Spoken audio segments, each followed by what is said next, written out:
Hi guys, Aaron Dorr here with AaronDorr.com.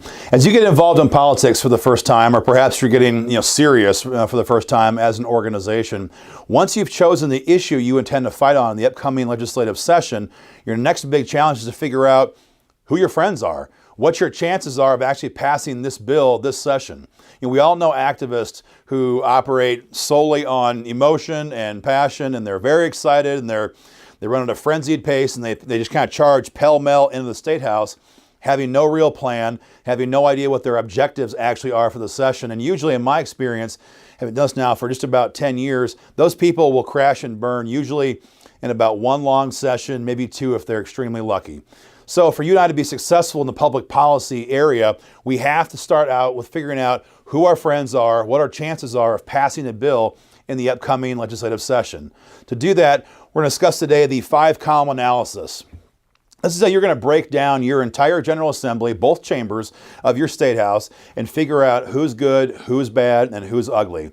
What you're going to do is you're going to get an Excel spreadsheet, and you're going to list off the names of every single legislator you have in your State House. List them all off over here in the far column, alphabetical or whatever is good for you. List them all off. And across the top, you're going to have 5 possible categories that you can rank each one of these individual legislators. You're going to have the double plus to start out with.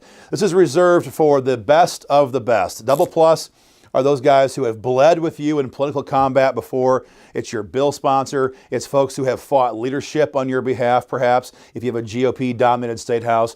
These are guys who have earned the right to be in double plus category. Nobody can be scored a double plus if they just claim to be super good on your issue. They have to have earned that right by their previous actions, previous votes, previous fights on your behalf. Those are your double pluses.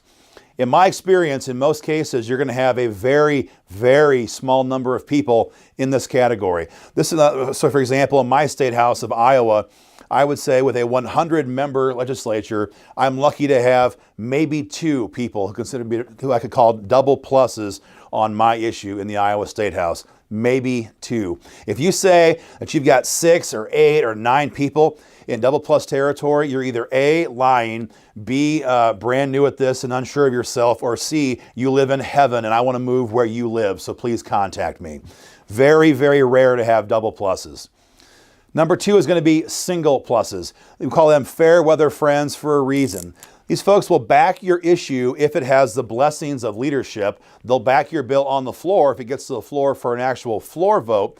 But if you're having a problem getting your bill out of committee and you're asking these kind of guys to help put pressure on leadership, or go to their own speaker and say, hey, why are we blockading this pro-life bill? Why are we holding back on this gun bill?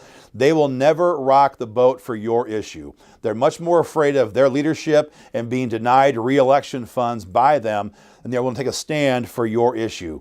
Single negatives are number 2. And you're going to have a bunch of those these days, especially these days with all the new GOP states we have now across the country rather. A lot of single pluses are very common. Going down, we're going to have zeros. These are folks that you're just simply not sure where they actually stand. They could be brand new in office, perhaps. They've just got into office. You're not sure how they're going to vote. You're not sure how they're going to co-sponsor your bill.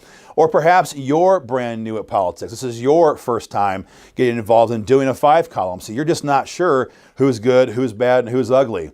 If you're not sure, when in doubt, when doing your 5-column, for heaven's sakes, downgrade. Don't just assume and give them a bump. If you're not sure, if you're in any doubt whatsoever, downgrade. And again, so zeros are very common if you're new at politics, new at doing this, or for freshmen who are new in office.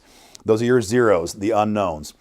Moving down, you have your single negatives. These are your usually bad folks, which means they're just that. They're usually bad. They may vote the right way on your issue, but for the most part, they're going to oppose you. These are very important names to identify, because these days in states where you have closely held divided government, a lot of times the margin of error on passing your bill may come down to a handful of votes.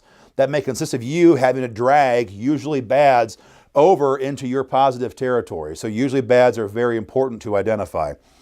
For example, in the gun issue these days, it's very common to see Democrats who traditionally might be bad on the issue of gun rights all of a sudden jumping over because they want to be perceived as good on guns, because they know that this day and age, it's tough to retain their seats in a contested area if they're perceived as being bad on guns.